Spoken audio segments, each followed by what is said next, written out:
Okay, now we get to our speaker, and it's, I get to introduce Commissioner Mark Butler.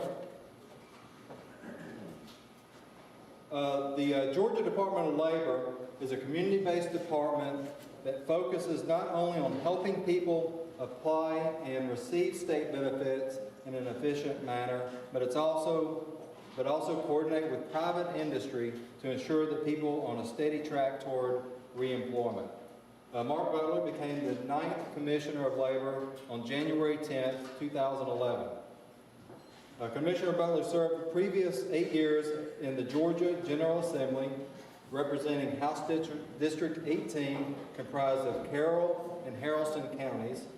During that time, he served as the chairman of the House Appropriations Human Resources Subcommittee, which oversees all operations of the budget for several of the large state agencies, including the Department of Labor, Human Services, and Behavioral Health. Commissioner Butler is a native of Carrollton. He graduated from Auburn University with a degree in public administration. He has 2 children, a daughter Sydney and a son Blake. Please help me welcome Commissioner Mark Butler.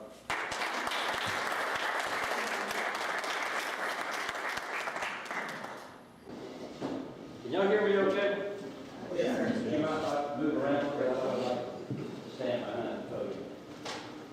I like to be a little bit closer, so that way if I say something ugly, you can play off and touch me.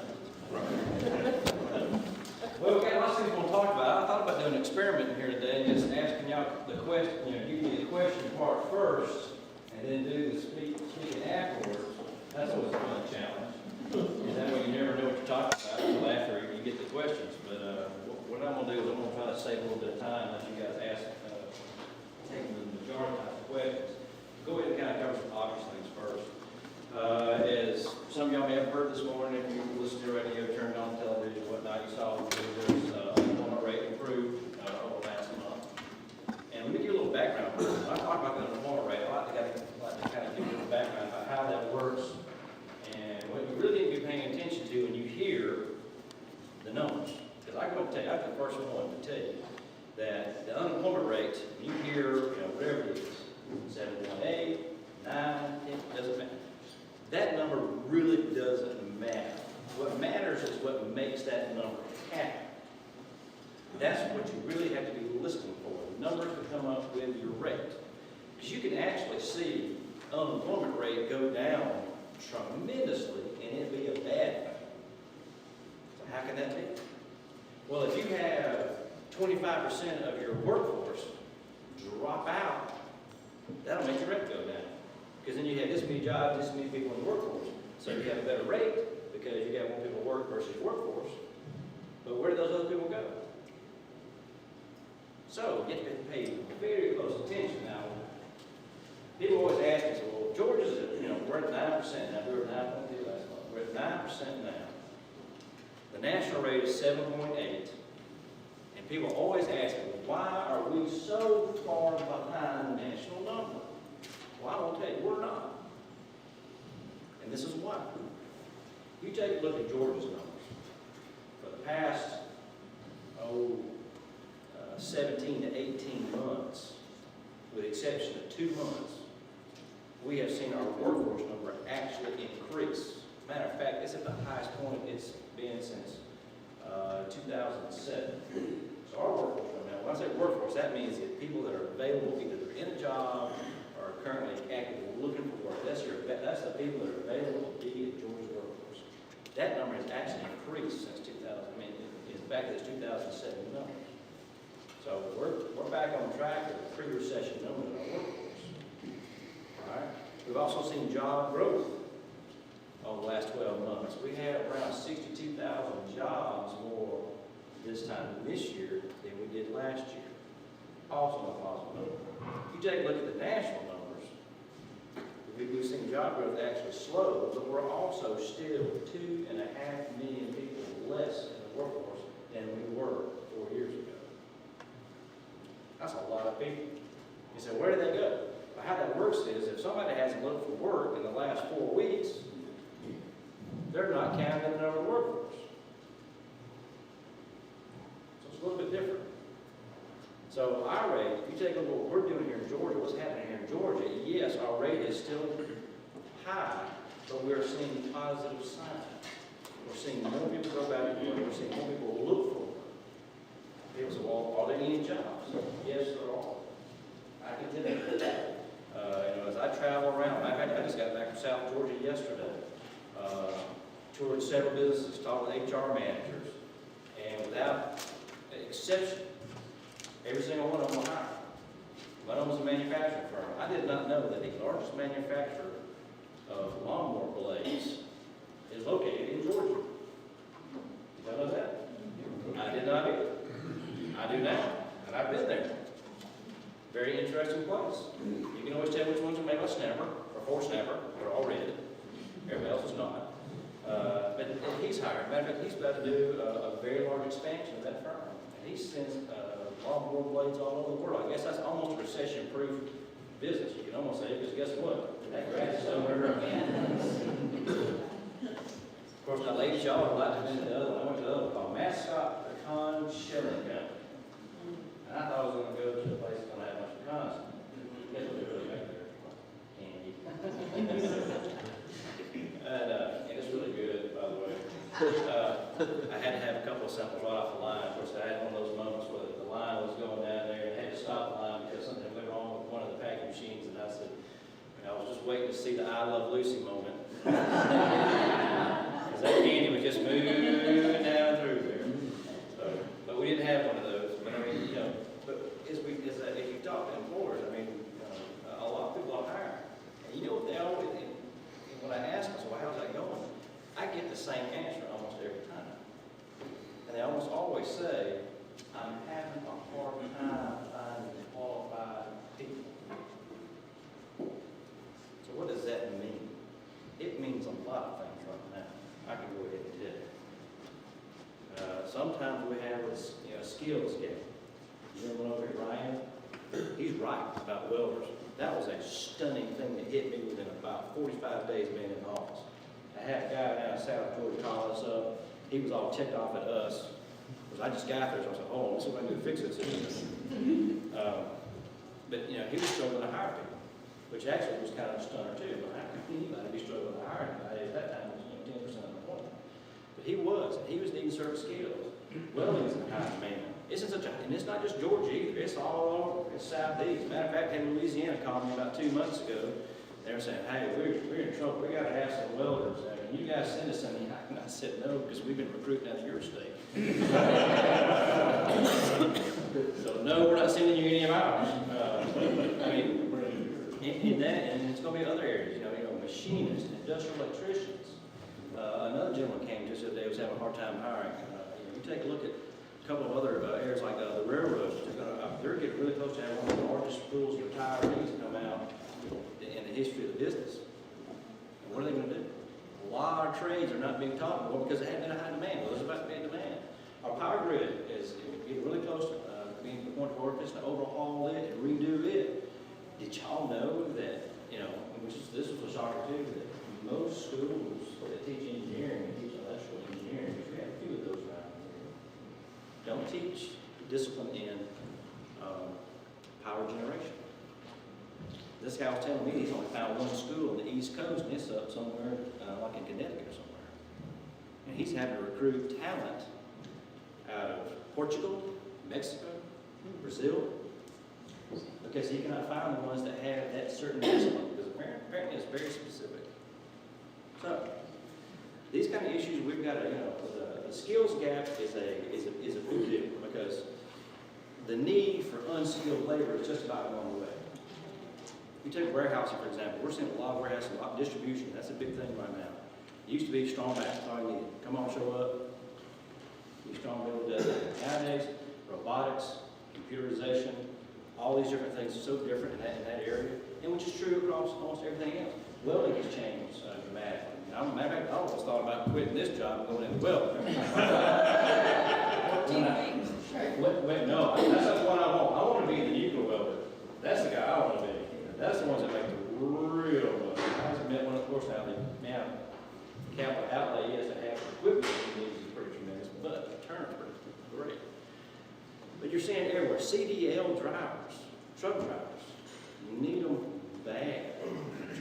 transportation is such a big part of Georgia's economy. You can take our airport down the coast, Savannah, the port is a big deal, I cannot stress what a big deal that is. And anything that the rest of Georgia can do to support the deepening of that harbor, it benefits everyone. But the great thing, what we're seeing right now, we have trade schools that are doing a good job in certain areas. Our technical college system is doing a fabulous job. Matter of fact, the technical college system is our number one weapon in economic development. And we have a great system here. That and Quick Start, tremendous. That's what's going to help us out. That's going to help us attract a new industry and keep what we have. When you take a look at two of the biggest gets we've got here recently, you take Baxter Pharmaceuticals, which was tremendous. And their biggest concern, I'll go ahead and tell you, because I was in the meeting, didn't know who it was I was talking to at the time, because they won't tell you. But their big, incentives, yeah. Location, yeah. Workforce. That's what they wanted to know about. Can you buy the talent we need? We don't want to come here and invest $1 billion and not have a workforce. And we convinced them, yes, we can. Because we can. We have the right people in place and the right structure. And we're going to build a school right there on campus, and we're going to train those folks, and they'll be ready to go. And we're going to provide a workforce in years on that. Capital. I love the fact we got capital. So one reason on that. Some of y'all probably heard me talk, and y'all might know the answer to this, so if you heard me talk, you heard the answer, don't answer. But we actually encouraged and actually pulled that plant away from somewhere else. That plant is relocating. It's an existing plant that's relocating to Georgia. Does anybody know where that plant is coming from? No? Maybe a guess? Y'all are quiet. 18 months. What was the plant? Caterpillar. Oh, Caterpillar. You know where that's real? Jacksonville? Where? Jacksonville? No. You're the first one to say this at Jacksonville. The number one answer I get out of the crowd is usually Illinois. Yeah, almost everybody says it everywhere I go. That's wrong also. How about this? Japan. Oh, my second guess. Second guess. I mean, that is fantastic. Japan. Like my shoe. No. Right here. We're getting one back. That's tremendous. And you know what's even better about that? Guess where all the suppliers of that Caterpillar plant are currently located? Right here. No, they're right there. They're wanting to come here. Oh, good. Otherwise, they're going to lose one of their biggest customers because they won't be able to do the just in time if they're in Japan and they're here in Georgia. So there's another big deal. Anybody says manufacturing, I remember back when the recession was in its worst days, and these experts were going around saying manufacturing is dead. It's dead in Georgia. It's never coming back. We've gained almost $8,000 over the last 12 months of manufacturing alone. The highest number of manufacturing jobs we've had since 2007. A little too dead to me. But what has changed is how we're manufacturing, how we're building. Higher tech. I had somebody make this observation the other day. They're going, these machines are putting people out of work. That's true on one hand, but the people that are taking the jobs with the new technology, they're making a whole lot more money. Got to get it going on. Other big concern I've been hearing, and we're actually doing something about, is a thing called soft skills. Howard, you can't raise your hand on this one. Anybody know what I'm saying when I say soft skills? There's a big soft skills problem in the workforce. Anybody know what we're talking about? I'm so glad nobody's saying yes, because the first time I heard about it, I had no idea what they were talking about either. I know what skills are. I guess hard skills would be, knowing how to weld, knowing how to do machines, knowing how to do electrician, or what have you. I was like, soft skills, what in the world is that? And they had no idea. Until I finally, figured it out as this person's HR director was talking, going on about all the things and all, that they were missing, the people they were interviewing. I figured what they were talking about. They were saying, we're having a hard time finding people who know how to dress appropriately, having a hard time finding people who know how to interact appropriately, how to communicate, how to write, how to, show up. Not just on time, just show up. And so I was like, oh, okay, now I know what to talk about. The only difference is back when I was growing up, we called it common sense. Yeah. And so I'm sitting there going, well, maybe we should rename this to something, a little bit more direct. So we need people with more common sense skills. Technical colleges, they already teach it, but we're seeing it's not being done. And so we immediately, like within 40, that 45-day window, right, coming into office, we started working on developing a soft skills program.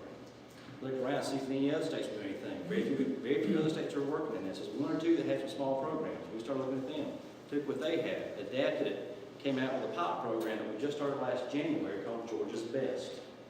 And this is a hands-on teaching young people in high schools some soft skills. And it went over great. We got a lot of feedback from a lot of schools that participated. We've made changes to the program, made it even better. We had some great ideas out of North Georgia, some different schools that are participating with it. Fabulous program. And we actually did a presentation of what we had done, what we achieved over the summer to one of the large educational conferences. And this fall we have 120 schools in the pilot program. It grew that much from January to this fall.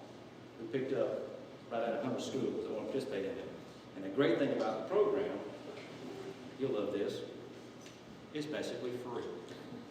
I'm not going to come to you and ask for any money to share appropriations to fund this program. It is, and there's not a standardized test, something I hate. It's objective, just like the workplace is. The kids are great about it, their teachers, instructors, about, are you dressed appropriately for school that day? Are you interacting well with others? They have a portfolio they keep up with, they do a resume. The business community works with these kids. They have an interview day. And they get, real time and real criticism from people in the business community. And if they're able to hit all the marks they're supposed to hit, and this is not an easy program to graduate from, it's hard. They'll get a certificate to go along with their diploma. And just to let you know how it's not easy, there are several schools now. There's a few schools that have small programs. They've actually piloted inside their school, and they may have had 100%. So a lot of schools that did broad-based, you're talking about 66% pass, 78% pass, and whatnot. Now, I've had some criticism from some of my brethren, not Howard. Howard likes this program, but I ask people, why are you guys fooling with that? That right there, that's the parents' responsibility. They should be teaching the kids how to do these type of things. It's not getting done. And this is an economic development issue right now. Because if we're not providing the right type of workforce to our current employers, they can't grow. And if our current employers cannot grow, how can we ever expect to buy other employers to come to our state? But we're one of the few states that are doing this. We're going to be ahead of everybody else. I want to one day have a program like this replace the conduct rate. Remember the conduct rate? Oh, yeah. S and what was the other grade you get? U. How many here ever got a U? Howard? I did. I was doing a speech one day at Axel's in Douglasville, and it was actually one of my high schools. I didn't know how many was here. I think one time when I was talking about something like this, small group, and there was having a guy in the crowd that I went to high school with, and he raised his hand, and I'm like, you're a liar. Because he was the class clown. I knew you had a U, and if you didn't, you must have smooth. But that's more practical. And so we're very excited about the program, and it's got such it's had such a great response. We're currently developing a middle school program, an elementary school program. Matter of fact, we're already piloting the elementary school program up in Hall County. One school, we are creating that one from total scratch. But it's all business-based, business ethics, the type of workforce stuff, the stuff that we know about the Department of Labor. And the teachers love it, the administrators love it, the kids that do it, they get excited about it because they get real skills that they need to be successful. And so, hope it's going to grow. And it's kind of funny thing is we've got a lot of businesses that participate with us that help us with the program because that's our customer. We've had several businesses inquire. Matter of fact, we just like 2 weeks ago started developing this. Several businesses came and said, "Man, we really like your Georgia Best program. You guys think y'all could develop a program? Y'all can come teach folks that work for me?" I'm like, yes, we can. We'll do it. And we've got some big partners. We're going to start working on a pilot program to go into people's businesses and have seminars. This is the kind of thing you got to do. Matter of fact, in that same vein, there's a project we've got working right now, Dalton, Georgia. Kicks off Monday morning. We went and visited with the leadership up there, businesses up there. And we're talking to them. They obviously very publicized, high unemployment rate. And we sat down with them and found out some very interesting things. Even though they have a high unemployment rate, those was 5 companies that were represented. This by far, obviously, there are going to be 5 companies in the world, but just the ones that happened to be in the meeting, and we were talking about their challenges that, you know, they were having with their high unemployment rate. And I just had to ask the business, I said, well, are you guys hiring right now? I mean, I know we got high unemployment rate, but all they, you guys got jobs. Every single one of them said yes. Matter of fact, out of just 5 people, we counted 175 jobs. Right there. Like, whoa, we got a problem. What it was is we're not matching the talent and the skill level to the jobs. And those connections not being made. In some cases, and I'm not saying this is the majority, by no means, but we have a lot of cases where we have, several employers are saying, our biggest problem with getting folks to come back to work is they're having to compete with you more than me. Oh, I heard you up over here. Yep. Unemployment. Big problem state of Georgia. We're working we passed some big changes in unemployment. This last time we were on our way of paying back what we had to borrow because of the recession. That's looking good. Excited about the change we've made. But we're having to make more changes because we're finding abuses in the system. But we have individuals that, we have businesses that tell us we have individuals that will come in there and they'll be offered a job and say, nah, I've still got some weeks left. I'm going to wait until it gets going. It happens. Now, that's not everybody. A lot of folks want to go back to work, but we are seeing abuses.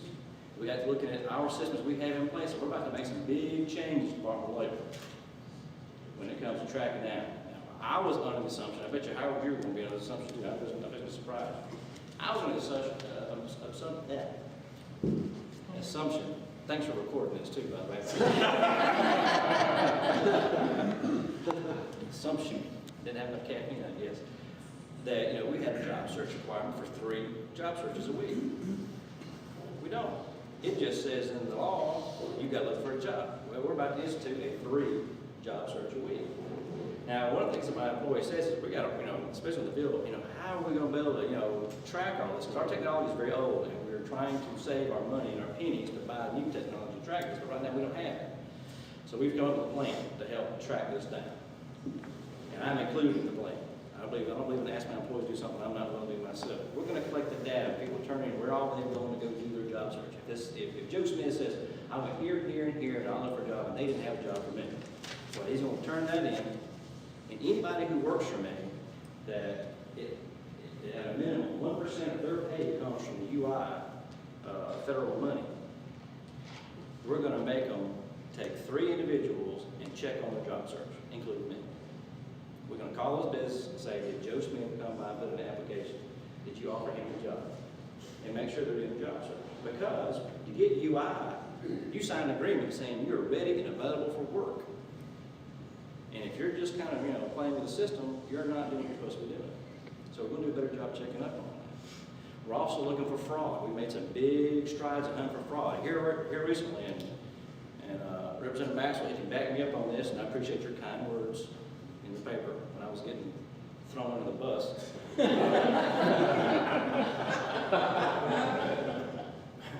You're one of the few that spoke up. We found something that was brought to us about educational workers. Educational workers are classified differently. We have different classifications of workers that have different sets of rules when it comes to unemployment. Well, educational workers are definitely one of those. There's federal laws that were passed back in the 70s that stated, because they found some school systems that were gaming the federal system, that say that if you're an educational worker, you cannot get benefits over, breaks like summer break, over Christmas break, spring holidays, what. Some schools back then were, saying, well, we're not going to pay them, we're going to let them get unemployment. Well, the feds passed a law way back then when you couldn't do that. Well, things have changed. And a lot of school systems have privatized a lot of these same jobs. And what we discovered was we were treating our private pay UI recipients differently than we were our public. So the person doing the same job in public could not get benefits, but yet the person on the contract was being paid by a separate company, they were. So we said, that's not right. We have to treat them all the same. According to Georgia law. Georgia law does not specify a difference. It says any educational worker. Now, I don't know about y'all, when I hear any, that means what? And all of them. That's right. AG's office agrees with me. So we went back there and did a rule clarification, not a rule change, and said, look, this is how we're going to start treating everybody the same. Well, that started up our hornet's nest. We did our best to notify what we could, but people showed up and wanted to get their unemployment over the summer.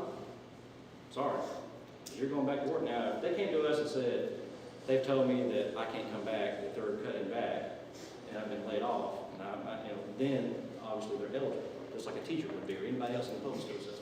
Not the case. So here they come, marching on Atlanta. And one thing we noticed in this that kind of set off a light bulb, and this is what's going to really tick off some of the business owners right here, is that none of these businesses that were doing these contracts were complaining about this in several of these cases. You know, they weren't saying, yeah, you're right, you know, they've been, you know, taking advantage of us for years, and all this kind of thing. So I said, okay, there is something up. So I got my focus. I need you to run me some numbers. Of course, I think I already knew the answer when I asked the question. I said, there's 5 companies that we're hearing a lot of complaints about around the state from their employees, and we ain't hearing anything out of them. They're being really quiet. I want you to go back and look over the last 5 years, how much money they've been paying in, how much money we've been paying out, and what their state unemployment rate is. Because we use experience rating, which means just like an insurance product. The more car wrecks you have, what? The more your rate goes up. Same thing with state unemployment. The more people you lay off, the higher your rate is, and there's a cap. Right? Once you talk about it, you talk about it. And this is what we found. Just in 5 companies. Now, we went ahead and ran the rest of them. But just these 5 companies, every one of them, top rate. So it doesn't matter how many people they laid off, no matter what, they're going to pay the same year in, year out. Okay? So it didn't matter how many people they laid off, they'd already been penalized, all we been penalized. And what we found out is we were paying out a whole lot more than what they were paying in. To the tune of, if you took just these 5 companies and you subtracted what we're paying out and what they're paying in, they were in the good almost $20 million. That's $20 million that every other Georgia company is subsidizing their employees. Now, when we pulled the other 360-something that would be qualified under that, we saw there was a hole of about $56 million over the last 5 years. Folks, even though it was legal, that's just about fraud. You know it's in the business plan. We've shut that down. Now, the funny thing about us shutting that down is the feds wrote me a nice little letter not too long ago and said I had to start paying those folks again. And we pushed back and said, no, we won't. Georgia law says what it says. They told us that we weren't interpreting our own state law correctly. That's a new trick. If you need another interpretation, you can change that to a little clearer. Well, we may do that too. But I have never seen the feds come in and tell us how to interpret our own state law. Sam Owens agrees with me. And after we sat down and wrote a nice little letter back to them and said, no, we're not. I mean, they didn't even give us a chance. They just said, hey, you're wrong. Starting on this date, you're going to start paying. It wasn't like, hey, what's your thinking here? We didn't get that option. We said, no, we're going to let you know what our thinking is. And I haven't heard back from them. And I'm thinking, I'm probably not going to hear back from them until after the election. That's what I'm thinking. I have a funny feeling whatever letter is going to get written is going to determine what the outcome of the election is. It goes one way, I'm going to get this letter. It goes this way, it's going to get this way. So, I have to wait and see. But I'm not going to give that fight up because I think it's wrong. Other Georgia companies should not have to supplement these ones that are taking advantage of the system. And you know what they're doing. No, they know what they're doing. We even found a letter from one of these companies to where they told their employee, go get you unemployment for spring break. Oh, but don't worry, you're still employed here. Your benefits are still intact. Folks, unemployment is for people who lose their job through no fault of their own. And it's a good system to help bridge people from getting from one place to the next, but it's not there as a handout program. It's not what's intended for. It's an insurance product. It insures you some type of safety net if you lose your job through no fault of your own. And that clock's a little fast. I timed it earlier. I could talk about this forever. Anyway, we'll maybe take a question. You have about 5 minutes. All right. I got 2 real quick on that. Very, you talk about people applying for or that go in and ask about jobs. What criteria do we have? I've brought them in my office. What can I say? You're hiring, you're hiring today. So no, they pick up one of cards, walk out. I mean, is that satisfactory for them to turn into you if they ask about employment? If they went in there and legitimately were asking, you know, and that they have, if they've got, and you remember them come back, or so we prefer them to leave you some type of evidence that they came back. Because if we call you when we institute this new program, and you don't, of course now, we've had to think about that too. Somebody asked that earlier and said, well, what do we do when somebody doesn't remember? Well, if the person doesn't remember if they came by, and they honestly don't remember, so you know, they may have come by, I don't remember, and we're gonna play tie goes to the runner. I mean, you can't. I mean, So it's better than to ask it, but then we copy the resume or something, just throw it in the file. well, you know, it'd be good. I mean, that's what we always do, used to do at my place of business. But I was having to sign in. Yeah. Sign in? But, you know, Sign in if you don't mind. But we've put in place some things. You go to our website now that where you can report instances of fraud. If you offer somebody a job and they go, nah, I just come by to ask and I got, you know, unemployment, you can report that. If you try to hire somebody and they refuse a drug test, or they flunk a drug test and can't get the job, you can report that. And we want you to. Because we want to, you know, we're going to start instituting, and we're going to start backing up the rules that are out there and applying. I think that before I got there, I think it was a little bit loose. Just a wee bit. Well, I want to say I appreciate what you've done for those folks, and that's what we got in that whole situation with paper. Yeah. But I think you're absolutely doing the right thing. These people have jobs, and they've been using the system for years. But I want to mention one other thing that's been going on my side of it for a while, and this is retirees. People that are retired and drawing state salaries that go back into a temporary job, knowing they're going to be working 3, 4, 5 months while somebody's on maternity leave, or the school system, or whatever.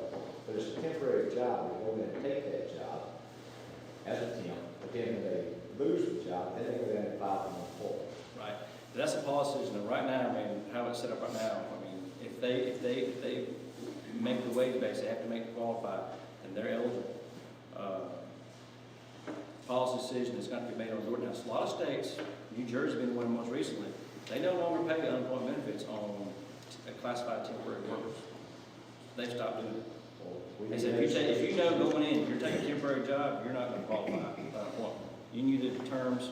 Yeah, that's all the point. They don't go in, it's a pretty much job, if we do whatever we do, they just know we stop that. But now, if one of your half-timers, the way they used to call them, comes back, they retired, and they earn wage base, and all of a sudden they're told they can't come back, they qualify too. Now we actually looked at that, and legally, there's no way we can change that. I mean, you can't even write a law on the state side that would trump that, because it is a very, I might you might better talk to you about that. Well, we have to wait 49%, just like we've done back. You didn't say 47%, did you? 49. I'm kidding.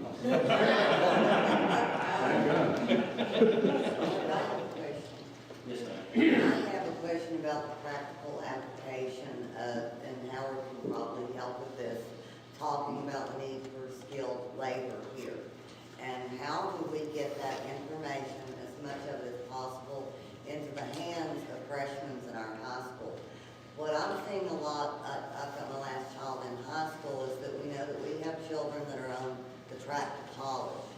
The ones that aren't tend to flounder right into minimum wage jobs. I see it a lot. And I think the freshman year, a package that says these are your classes, this is your secondary school, and this is your potential earning. And to maybe throughout that freshman year is to allow people that are doing the jobs and are doing the education to come in and to talk to these children. It breaks my heart to see a child flounder right into the minimum wage workforce, and it's very hard for them to get back out of it. They purchase a car and they gotta make a note and they're minimum wage forever, and it's a waste. They're not the most brilliant kids, but most of them can take your computer apart and put it back together. That's something we haven't done a really good job of as a state. We recognize that, and there's a lot of us working together, because there's all kind of people gathering all kinds of data. And this one's got this part of the data, this one's got this part of the data. The little consortium to pull us that together and work with K through 12 to give our kids more information, make more informed decisions. Of course, I mean, you still have that problem. You know why adults ask kids, what are you going to do when you grow up? Because we're worried Because we're about still trying to taking care know. of them. Most of us are still trying to figure it out on our own. I was at Northwest Central Technical School in Nina 2 weeks ago. They got a tremendous program down there. They're working with their they've got middle school students coming over the technical school, Wow. going ahead and learning job skills. And when these kids, and they've got a 99% graduation rate from high school, these kids go through and graduate, they've already got a 2-year or associate degree in the technical school and a high school at the same time. It's the fact of the matter, I've been working on this for 7 years with the legislature, getting the Department of Education, talking with the technical schools, talking with the regions, and they have talked about articulation credits and stuff like that. I told luncheon Monday, I said, I want to lock y'all's butt in the room. Y'all work out articulation. When I see the blood pouring out from the door, I'll let you out. I said, I'm sick of this stuff. Y'all have talked about this forever, but who gets credit for what? That's been a lot of problem. Who gets the FTE? Of course, our government back a few years ago really messed that up, of course, and took away the FTE money from the high school to send it over to the technical school. But it's a matter of working with the technical schools, getting these career academies going. They don't have to have a separate building. It's just letting them talk to one another and getting these kids involved at the middle school level. Because we lose most of our dropouts occur between middle school and high school. They ain't that way. We have to get them excited and the sense of work is what I see when they're failing in the book. Right. They're very smart with hands-on stuff. Okay. Well, I mean, two big points. I think one of the things we went wrong years ago is we've tied our administrators, our teachers' hands by how we judge what kind of job they're doing. Is they're judged by a bubble test, multiple guess test. They It can really test doesn't have their anything to do with the real application of skills or what's needed in the workforce. That's an issue that we have to get away from. We're producing a product or preparing kids to go on to that next level. That's what we need to concentrate on, not, some ABC tests that's made by somebody in some school somewhere. The other thing is, we actually have a program that works in different schools. I wish we had every single school on jobs towards graduates. We're actually partnering now with Great Promise Partners with BCA. And it's a program where we actually go into a school and we help counsel the kids that have the most significant barriers to success. These are the kids that most likely know what you're talking about. You've been with her, or you have the correction system and whatnot. Right. And our instructors are graded about how the kids coming in, about how many barriers they have. Like, if they're going out cherry picking, we're not going to keep around. We're going to fire somebody that's going to the right ones. I mean, most of these have significant barriers. And did you know that program, these are the hardest kids to get make successful. We have a 95% graduation rate in that. Wow. Somebody goes, what's your magic? What are you doing that nobody else is doing? You know what? There's no magic. It's having an employee that cares, shows that kid they care, and shows that there is another way. That's the magic. Because they don't have that support at home in most cases. We even have a kid in this program who is now pre-med and Harvard. Wow. Obviously, the exception, not the rule. But, I mean, what would have happened if that wasn't somebody that intervened and helped that kid out? Look at the talent. It's no small feat to get into Harvard. I'm pretty sure that I couldn't get it. I'm pretty sure I couldn't get in. Listen, pre-med. Some of the testing. About 3 years ago, I think we pretty well was awareness that staff and the labor offices around the state pretty much considered their job having people come in, fill out the forms, and get in on unemployment. Right. You and I spent many days on the road, and I know you made a commitment to change that philosophy. Maybe you could share that philosophy and what you've done to bringing that into fruition. That would take about 30 minutes. But, we're actually, constantly involved. It's really hard to turn a ship as big as DOL overnight. But 2 years into this thing, we are making some headway. Our folks know that this is our priorities. It's not getting people on UI. People deserve UI. They can fill it out. They're okay, go through the process. But don't be doing everything you can to get them unemployment. There's a process. It's fair. It's very fair. They deserve it. They get it. If they don't deserve it, they should be getting it. Okay? This is what our priorities are as the Department of Labor. Is employment. We don't want to be unemployment. Really need employment. Number one population that we're concentrating on getting employment. Our number one priority. Veterans. Number one priority. That's what we're looking after the most. They get priority of service everywhere, no matter what. Number two in the priority list is people who are currently on unemployment. They come number two. Everything else is after that. But that's our concentration is find them a job, get them back into the workforce as quickly as possible. And that's what we're caring for. think we're done, but if you want to talk, unless you want, If it's a short one, we can take. Very short. Okay. 3 years ago, I started seeing zombies in my backyard. They were filming the pilot of The Walking Dead. Tell me about the impact of the film industry, and more importantly, to labor. Do we have the people we need to fill those jobs? yes, and it's doing a great job. I mean, the film industry is tremendous for Georgia, low impact. They don't leave, except for zombie parts. There's no environmental impact when they come here. The thing is, a lot of people know it's Department of Labor. We do have a hand in the film industry because we do child labor, and for example, we have to review scripts on occasion. If there's children in the movie, so we're constantly looking, and we've actually had a few bumps on that, straightened out. But I mean, they do tremendous. And kind of it's helped put a lot of Georgians back to work. Tremendous asset all over. I mean, there's a lot of little small towns in Georgia that have seen the influx of cats that they haven't seen all the time just come in there. Coweta County's done a really great job. My home county, I think there's been some here. Right. So, I mean, you see all the time. Matter of fact, it's really weird. I work downtown. One day I was coming to work, and there's a big parking lot right before you get to my office on Cortlandt Street, and there was about 20 Chicago police cars in there. Okay, I did wake up in Atlanta.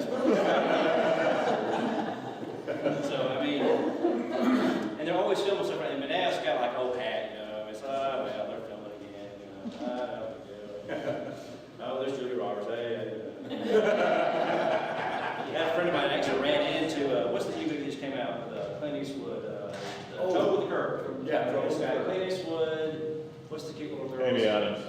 Huh? Amy Adams. Amy Adams, she's in there, and then Justin Timberlake. A friend of mine was actually at a local watering hole over on Highland Avenue, and she was sitting there talking to her friend, and her friend finally had this look on her face. She's like, what? She turned around, and right here were those three at the bar next to her. Wow. I said, well, did you take a picture? Oh, it's a freak, too. I probably have that, too. Anyway, thanks for having me. I'll stick around for a little while. We've got a lot of stuff going on back in Atlanta. We actually have the state of Texas is visiting with our office today. We're learning from them. They're learning from us. We're sharing some ideas and come up with some really great things. Make some changes to make things better for Georgia today. So I have to get back here short before they run out of the office. I think they're flying back today. But we're working hard to get Georgia back to work. And I know with the partnerships we have, the governor's office and the Department of Economic Development working together, Georgia's headed in the right direction. Thanks.